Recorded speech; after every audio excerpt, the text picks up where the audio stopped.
En el último video hice jabón con aceite, pero mientras estaba haciéndolo quise saber si era posible realizar el proceso inverso y fabricar aceite con jabón. Pensé que sería aún más divertido si podía hacer el jabón, convertirlo en aceite y luego cocinarme unas papas fritas. Y en esa fantasía también me comía las papas, aunque no fuera la mejor de las ideas.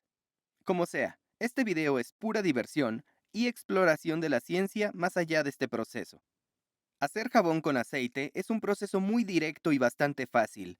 Hacerlo al revés es mucho más difícil. Según mi investigación, es un procedimiento posible, pero antes de empezar, debo confesar que no pude hacerlo. Y aunque falló, me pareció que realizar un proceso en forma inversa bien vale la pena un video. Voy a mostrarles la reacción en el proceso de fabricación del jabón que hice en el último video. Todo empieza con aceite o grasa, y ambos están hechos casi completamente con triglicéridos. La molécula de los triglicéridos está compuesta de una espina dorsal de glicerol conectada a tres ácidos grasos. Las cadenas entre los ácidos grasos y el glicerol son conocidas como cadenas de ésteres y son bastante sensibles. Si mezclo una buena base de triglicéridos, las cadenas de ésteres se rompen y liberan el glicerol y los ácidos grasos salados. Estos ácidos grasos salificados son los que constituyen el jabón. Si quiero hacer la reacción inversa, voy a tener que volver a juntar los triglicéridos y rehacer las cadenas de ésteres. Pero por desgracia, y como pasa con la mayoría de las cosas, armarlas es bastante más difícil. Los ácidos grasos salificados con sodio vuelven a convertirse en ácidos grasos que luego reaccionan con glicerol para volver a armar las cadenas de ésteres. Si lo digo así, parece algo sencillo, pero no es tan fácil. Para empezar con este proyecto, lo primero que necesito es jabón. Y el mayor inconveniente con la mayoría de los jabones, incluso este, es que se hacen con una mezcla de aceites, con lo cual se generan muchos ácidos grasos. Y aunque pudiera unir perfectamente todos los ácidos grasos con el glicerol, no podría controlar qué ácidos grasos van ni a dónde. Por ejemplo, los ácidos grasos que conforman el aceite de oliva son el ácido oleico, linoleico y palmítico. Los que componen el aceite de coco son el ácido láurico, mirístico, palmítico y otros tantos. Los triglicéridos que van a formarse con esta unión serán una mezcla de estos ácidos grasos. Muchos contienen ácido láurico y oleico, y son una mezcla híbrida entre estos dos aceites. Y esto hace que sea muy difícil predecir el producto final, además de que complica el proceso y la purificación. Para que todo sea más fácil, voy a necesitar un jabón con un solo tipo de aceite. Como mencioné antes, el jabón es una mezcla de aceite de oliva y de coco, así que no pude usarlo. Los jabones comerciales son mezcla, o tienen muchos aditivos, pero después de hacer averiguaciones, encontré un jabón que supuestamente está hecho con aceite de oliva puro. Dice además que no contiene aditivos, colorantes ni nada más, así que parece el producto ideal. Bien, para empezar, voy a rallar el jabón. Voy a hacerlo manualmente usando un rallador de queso, aunque quizás exista un método más fácil y automatizado. Para el siguiente paso, voy a disolver todo el jabón con agua. Si lo pulverizo antes, el proceso se acelera bastante. También podría cortar el jabón en trozos más pequeños, pero si hago esto, el proceso de disolución será más largo y complejo. Después de mucho tiempo y esfuerzo, finalmente quedó esto.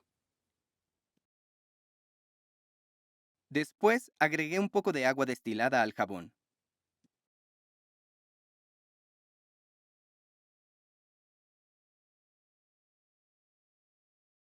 Lo mezclé y lo dejé revolviéndose unos 10 minutos, esperando que todo se disolviera. El jabón en polvo se deshizo bastante rápido, aunque habían quedado algunos trozos flotando. Eran trozos más grandes que no pude moler muy bien, pero de todas formas los incluí. Quizás debería haberlos tirado, pero de todas formas necesitaba resolver qué hacer con ellos. A temperatura ambiente tardaba mucho en disolverse, así que lo calenté un poco en el microondas. Después de un poco de calor y muchas vueltas, Todo se disolvió finalmente y ya estaba listo para agregar el ácido. Cuando agregué el ácido clorhídrico, reaccionó de inmediato con los ácidos grasos salificados y los convirtió de nuevo a su forma no salificada. El subproducto del cloruro de sodio se disolvió en el agua, pero los ácidos grasos son insolubles, y es por eso que se separaron y flotaron en la parte superior. La idea era seguir agregando ácido clorhídrico hasta llegar a un pH de alrededor de 1 o 2. Quizás era un poco exagerado, pero si todo se acidificaba, podía quedarme tranquilo que reaccionaría. Después de que obtuve el pH que quería, seguí dejando que todo se revolviera durante unos 10 o 15 minutos. Cuando regresé y saqué el vaso de la placa de agitación, los ácidos grasos empezaron a flotar en la parte superior. Después de agregar el ácido clorhídrico, la mezcla se calentó un poco, así que tuve que esperar a que se enfriara. Cuando la solución se entibió, la mayoría de los ácidos grasos eran líquidos, pero a medida que se fue enfriando, muchos se solidificaron. Cuando alcanzó la temperatura ambiente, puse el vaso en el refrigerador. Lo dejé allí durante un par de horas, y cuando lo saqué, los ácidos grasos se habían solidificado totalmente. Saqué la varilla de vidrio y luego con una espátula de metal separé los ácidos grasos del vaso. Esto puede quitarse entero, pero recomiendo cortarlo en trozos más pequeños. Luego quité todos los ácidos grasos y los coloqué en otro vaso. El líquido que quedó contenía mucho ácido clorhídrico y cloruro de sodio. Para eliminarlos, se puede verter por el desagüe con mucha agua. Si lo estuviera haciendo con jabón casero de aceite de oliva, el agua también tendría glicerol. Sin embargo, como es jabón industrial, le quitaron el glicerol. Para confirmar esto, herví el agua y solo quedó un poco de cloruro de sodio sucio. Cuando empecé con el proyecto, esperaba que el glicerol apareciera como por arte de magia, aunque no estaba en la lista de ingredientes. La idea de aislar el glicerol y los ácidos grasos del jabón y luego volver a combinarlos para hacer el aceite me pareció genial, pero por desgracia tuve que usar glicerol comprado en la tienda. De todos modos, estos son los ácidos grasos que pude aislar. En teoría deberían ser incoloros o blancos, aunque por alguna razón eran verdes. La etiqueta decía que no tenía colorantes en la composición, así que el aceite de oliva que se usó para hacer el jabón no era del todo puro. Esto no significa que el aceite de oliva que se usó fuera malo, solo que no era muy refinado.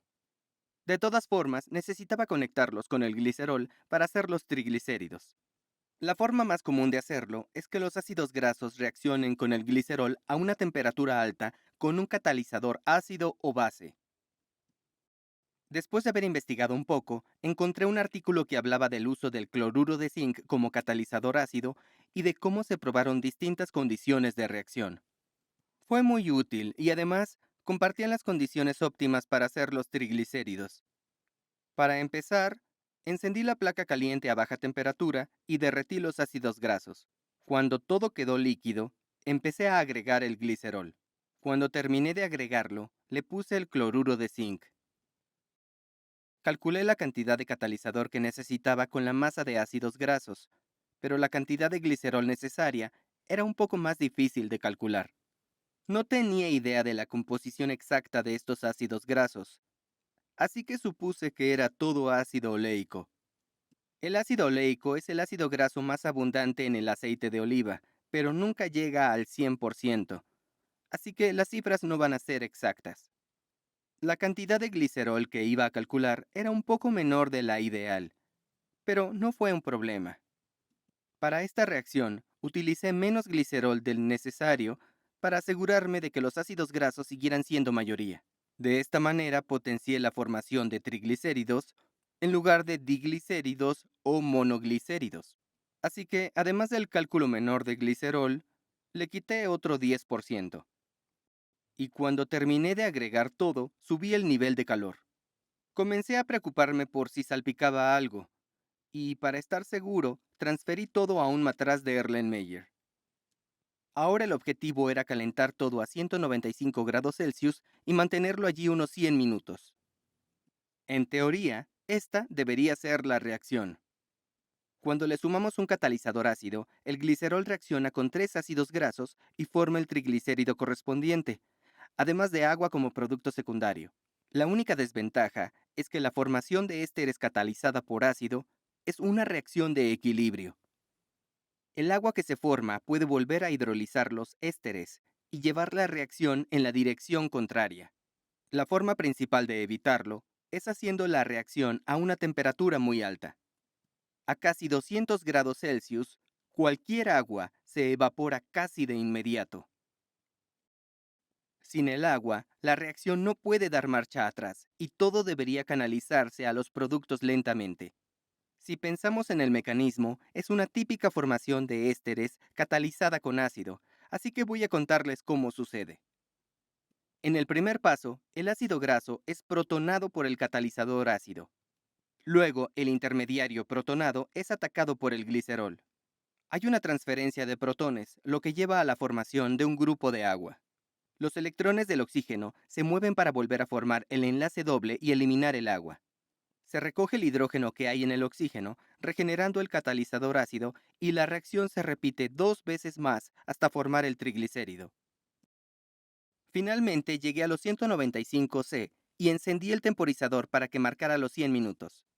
La solución desprendía mucho vapor blanco, y al principio pensé que era agua, pero creo que era algo mucho peor. No tengo una forma segura de confirmar esto, pero creo que es una combinación de ácidos grasos humeantes y acroleína de la descomposición del glicerol. Esto hace que se irriten los pulmones y los ojos, y además los ácidos grasos humeantes presentan un verdadero riesgo de incendio. Después de los 100 minutos, la reacción debería estar terminada. Cuando terminó, saqué el termómetro y cubrí la parte superior con un poco de film. Luego puse el matraz en la nevera por un par de horas. Unas horas después lo saqué y me quedó este líquido marrón y pegajoso.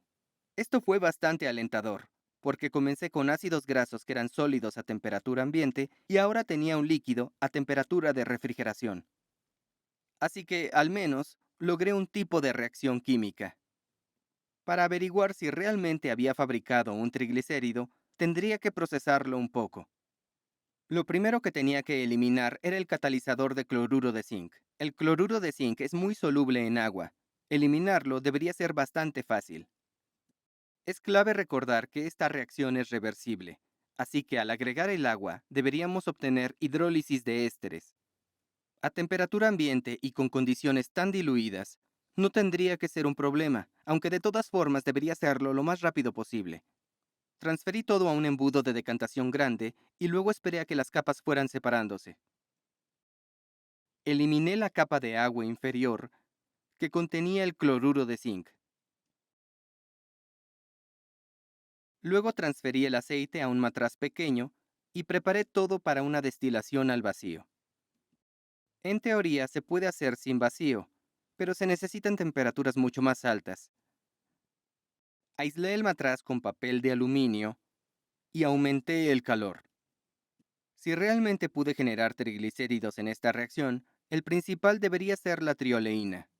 Pero el punto de ebullición de la trioleína, incluso en el vacío completo, sigue estando por encima de los 400 C. Hay muy pocos termómetros que llegan tan alto.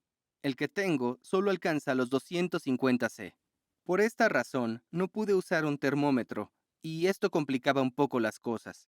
En lugar de identificar las fracciones teniendo en cuenta la temperatura, tuve que hacerlo por cómo se veían, y esto no fue muy preciso. Lo primero que salió fue, claramente, agua. Después de esto apareció algo que se solidificó inmediatamente en el matraz. La trioleína y los otros triglicéridos que componen el aceite de oliva no se congelan a temperatura ambiente, por lo tanto supuse que esta sustancia sólida era ácido graso. Por un momento todo lo que aparecía se solidificaba de inmediato, hasta que comenzó a salir esta sustancia oleosa amarilla. Cuando se enfrió a temperatura ambiente no se solidificaba, y casi me convencí de que era el triglicérido. Finalmente, dejó de salir el aceite incluso cuando aumenté un poco la temperatura, así que detuve la destilación. En el matraz quedó este líquido negro, que al enfriarse se solidificó totalmente. Limpiar esto fue bastante complicado, y se los mostraré después. Esto fue lo que quedó del aceite, y la verdad es que parecía muy prometedor. Para ver si realmente era un triglicérido, tuve que hacer algunas pruebas. Una forma sencilla de probarlo es usando sales de cobre, sobre todo acetato de cobre, pero solo tenía sulfato de cobre. Preparé una solución concentrada de sulfato de cobre y luego le agregué un poco de aceite. Mezclé todo y esperé a ver si había algún cambio de color. Por desgracia, el aceite tomó este color verduzco, lo cual indicó la presencia de ácidos grasos. Lo que no indicó es si había triglicéridos o no, pero hasta ahora parecía que no. Después de una breve búsqueda en línea, no encontré ninguna prueba que me asegurara si lo que tenía era un compuesto con ésteres. Las que encontré daban falso positivo si había ácidos grasos, así que en este caso eran bastante inútiles. Por suerte, un muy buen amigo se ofreció a realizar un análisis infrarrojo, así que fui a su laboratorio, tomé una muestra y luego me puse triste. Con las moléculas orgánicas, el análisis infrarrojo puede ayudar a identificar los distintos grupos funcionales. En este caso, esperábamos encontrar cadenas de ésteres de los triglicéridos y ansiábamos no encontrar ácidos carboxílicos de los ácidos grasos. Los dos grupos contienen un doble enlace carbono-oxígeno llamado carbonilo que se detecta cerca de 1700. En el gráfico tenía un pico de 1709, así que había algún tipo de carbonilo. Para saber cuál es, podemos consultar una tabla de espectroscopía infrarroja con los valores estándares. Esta es la sección de carbonilo, y podemos ver los rangos de cada tipo. Por desgracia, los ácidos carboxílicos aparecen en el rango de 1700 a 1725, así que seguramente era eso lo que tenía. El rango para los ésteres es un poco más alto, que generalmente se encuentran entre 1735 y 1750. Fue un poco triste, porque no encontré presencia detectable de ésteres. Teniendo esto en cuenta, supuse que la muestra era principalmente ácido oleico. Encontré un gráfico de espectroscopía infrarroja del ácido oleico y los espectros son muy parecidos. Algo a tener en cuenta es que esto no es suficiente para caracterizar una molécula, aunque en este caso era muy probable que fuera solo ácido oleico. Así que la preparación fue un verdadero fracaso. Sin embargo, creo que esta podría ser la primera y la única vez que un fracaso es tan bueno como un triunfo. En mi opinión, el hecho de que no funcionara solo destaca lo difícil que puede ser ir en la dirección contraria. Hacer jabón es muy sencillo, solo mezclamos una base con aceite y obtenemos nuestros ácidos grasos salificados. Pero repetir el proceso en el sentido contrario es mucho más complicado y más difícil de lograr. Según el artículo que leí, debería haber funcionado, pero por alguna razón no fue así. Quizás los ácidos grasos no eran suficientemente puros o el catalizador ácido era de baja calidad. En el informe decía que debían usarse ácidos grasos de descarte. Por eso no estoy seguro. Si tengo en cuenta la recuperación del ácido graso, la mayor parte no reaccionó, por lo que es posible que gran parte del glicerol se descompusiera con el calor. De todos modos, esto no quiere decir que esta reacción no puede hacerse. La esterificación de glicerol y ácidos grasos suele hacerse con frecuencia en la industria. Sin embargo, generan monoglicéridos o diglicéridos, ya que tienen propiedades únicas. Si realmente quisiera que mi proyecto de triglicéridos funcionara, tendría que experimentar con distintas condiciones de reacción, y no creo que valga la pena. También podría probar un procedimiento diferente, como el que encontré aquí.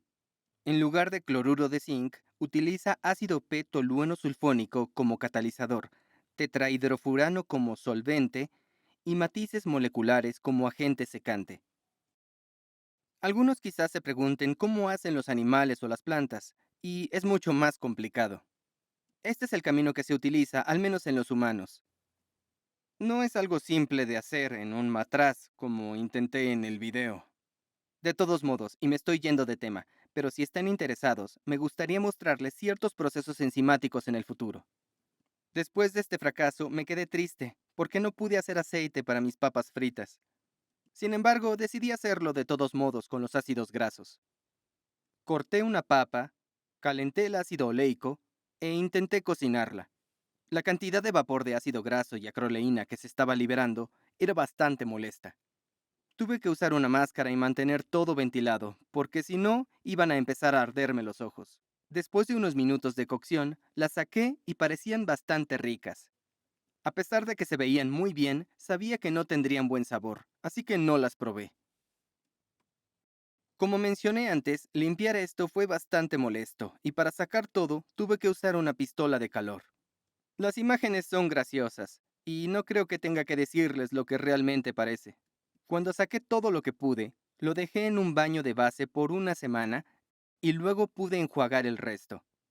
Este es todo el registro que hay sobre este fracaso de video.